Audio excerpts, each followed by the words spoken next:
Alrighty, guys, welcome to this Friday, June 5th, and it's Employment Situation Friday. Employment Friday. So we get the employment situation about 8:30 in about 20 minutes, 22 minutes. And that's pretty much it for today in terms of news. Now, the overnight has been nothing but a disaster. So looking at the overnight from the looking at the overnight from yesterday, yesterday's day session was like a spectacular crunch to the upside, ran right back up here to the 76.10s. And then they sold off into the close a bit, and the overnight took it all the way back into the open here again to the low. And then they're trading at the lower end of that range. So they're kind of right back down at the lows again, holding below that 75.65. The 75 was the one we talked about yesterday, to shift our bias. So 65, 75, and they're holding below it. They have not been able to trade up above it in the overnight. So that's not a great sign. That's just it feels very much like yesterday was a big fake out in terms of the strength we saw. That buying seems to have been just a big freaking fake out or something, because that overnight was absolutely destroying it.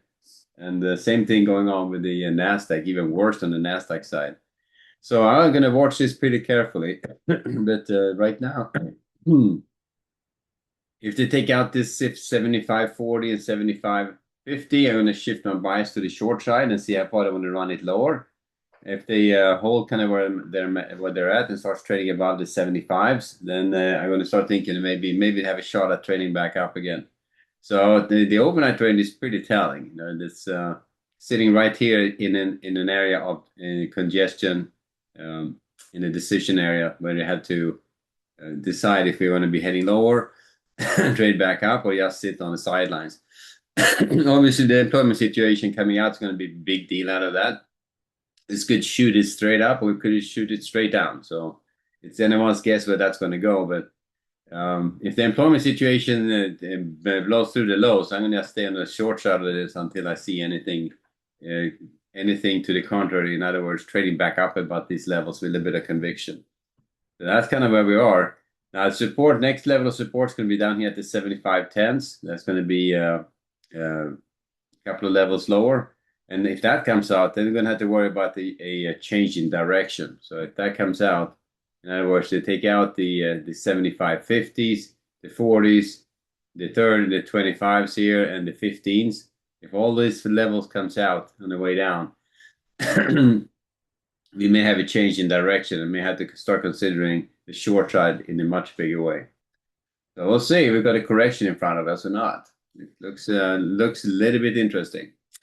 On the way up, looking for short setups against resistance. I would probably start at the 75.75 level, and then next one 75.90, 7600s up to the 76.10s. If they start trading above the 75, I'm taking off the short bias, or well, I don't do heavy share. It's like the range bound in the holding pattern, but I will definitely start thinking about the long side in a little bit more favorable way at that point and see how far they can take it. So that's where we are, waiting for the employment situation to put a dent in it. But I would say that given the overnight in the Nasdaq, chances are that we may be heading lower. Look at Nasdaq; it's just a totally brutal. It's brutal. So the guys who were rocketing higher is getting sold in a big way, and you can see here at the overnight they backed off the highs on the session pretty good going into the close, and then you can see how that overnight just took it from the 420, 430s all the way down here to the lows, and then took out the lows at that. And then I tried to trade a little bit of this last night. It didn't work very well. It was absolutely a little bit too crazy volatile. So, but I mean, they took out the support there at the 270s, headed lower, and then right now we're in that area where they potentially could run it all the way down here to the 29,760s. That's going to be the next area of support. The little area right here, they're fighting around, but it's I don't think that's very strong at all. So we can certainly see that come out pretty easily.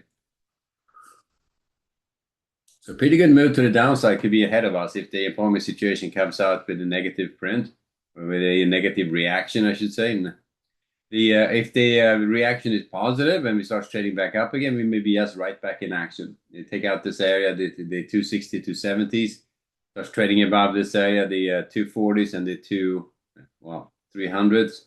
Yeah, I have my 270s right in between here. So that's this big chunk of area. But these two are the more detailed areas. The 240s and the 300s, both of them comes out. I think we may be back up here in this upper range again. So that's the Nasdaq for you. Pretty interesting dynamic going on there as well. The fact that they reversed so much is nothing but crazy. So a big fake out from yesterday, that's for sure. So you see, the overnight going into yesterday was pretty brutal, and then you had a day session which just absolutely retraced that whole thing straight back up again, and they took it all the way back up here to the 600s, leading you to think that yeah, okay, that was just a short blip, and then look at that. Before they closed, they sold off like 50% of that. Yeah, that was in the last half hour. They backed off pretty good. And then the overnight, look at that, all the way down. Reversed the whole freaking day session and then some. And then they just kind of stalled. They took out the support areas. They stalled right here at the 30,050s. And that's kind of what that range has been holding ever since. I did a couple of trades last night. Didn't work out too good. That was, let me see if I have them here. That was on this, let me see. Yeah, here, you look at this crazy shit. So you're looking at this whole move to the downside. You look at that. Straight down here. That's your overnight trading. And then it looks like a little blow up. I try a short trade on the tablet here on the pullback, and they run over me on that one. I sit on that thing for a little bit long and try a long trade when they start taking this higher, and these guys just nail me right there. It runs down enough to stop me out. And then I try another short trade, thinking like maybe I was right on the first one, and they just nailed it 3 times in a row, and I was like, oh, this is bullshit. So I stopped at that point, like, if you're wrong 3 times in a row, yes, you better stop and just not do anything any further. So that's kind of what happened. Not any big losses, but 3 in a row, that just makes it really, really sucky. So then I left it at that. But that would have been getting on the right side of that one would have been great. But so try the continuation to the downside didn't work. Try the retracement. Retracement was the right way to go on that one, and that would have taken you up to the mean. But since I got shaken out, I figured that they wouldn't try to retest the low. But no, so it's pretty freaking volatile. So Nasdaq is brutal. It's a lot of range, a lot of volatility on that guy. So I would start with a bias to the downside on the Nasdaq since I've taken out the lows. So I'd look to sell strength on that guy. I would look to sell against the 160s, the 250s, the 300s for rotations back down. If they can get up above the 300s, maybe have a shot at getting back in action again. But looking for short setups up to those levels for rotations back down again. But it feels very much like there's a risk-off feeling in the air. So I would just be a little bit cautious about it. ES is holding up a lot better, so that one is a little bit more hope on, but we had to get past the employment situation first, and then after that, if that could set the direction, and if the direction is back on the upside, if the positive reaction to it, all this weakness can just be wiped out in a heartbeat. But if the employment situation comes in weak, or there's a negative reaction to it, that would be probably setting this off to the downside, at least in the short term. So that's kind of where we are. So 3 trades in overnight for me, and that didn't work for shit. So not a good start of the day in that sense, but I got enough sense to stop trading it if it's not working. So just kind of stop and sit on your hands for a while, or go to bed and leave it. Looking at the bond market, let me see here. Bond market is not telling us anything. I'm not going to spend much time on that guy. You can be sitting in a range, twisting in the wind. We'll see what kind of reaction we get there when we get the employment situation come out. But that could be an interesting one.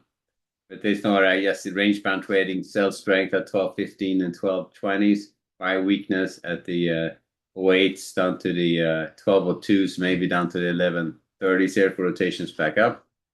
But as you see, when it trades like this, yes, I had to be very, very cautious trading it because you have to be willing to sit at an edge, and if it doesn't work out, you'll be twisting in the wind for a while. So it's just not. You want a little bit more volatility to trade that thing. So you have to be very, very, very patient. On the crypto side of things, not much happening. Uh, Silver is trading back up again, moving a little bit. Gold is moving a little bit. Oil is just sloppy. It's trading around 92.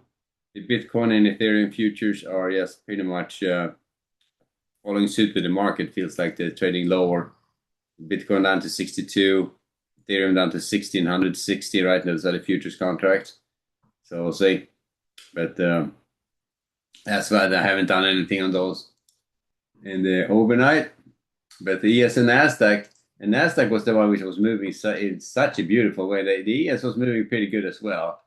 And the ES moved down. You got that. This is like a run down here in the overnight. This is just net selling right at the open all the way down. It's just absolutely crazy. And then the bottom and straight up. It's like, are you kidding me? That's just crazy stuff, you know?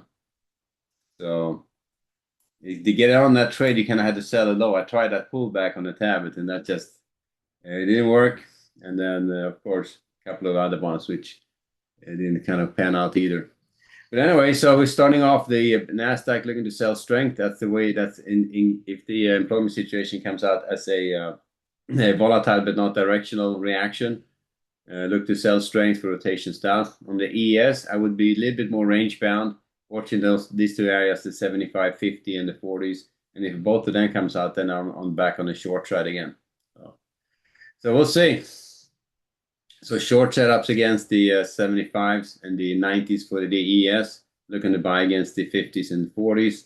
If the lower end comes out, think about the short side. We'll start leaning on the short side at that point. Alrighty, guys, we'll wrap it there. We've got another 10 minutes or so before we get the employment situation. I'll see how this whole thing shakes out. Alrighty, guys. Good trading. I'll see you back at 11:30.